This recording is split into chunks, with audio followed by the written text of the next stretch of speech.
So next one is LNA design. So LNA, it's a low noise amplifier which is used at the receiver to properly detect your signal, filter out the noise, and amplify only the signal and remove all your noise.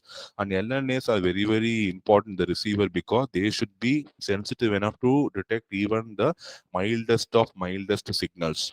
And one more thing, the input impedance of LNA should be 50 ohms.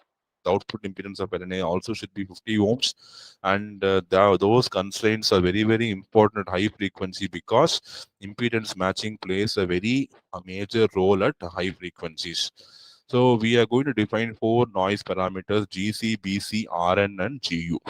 Okay, so we are going to they are going to be dependent on the noise figure expressions.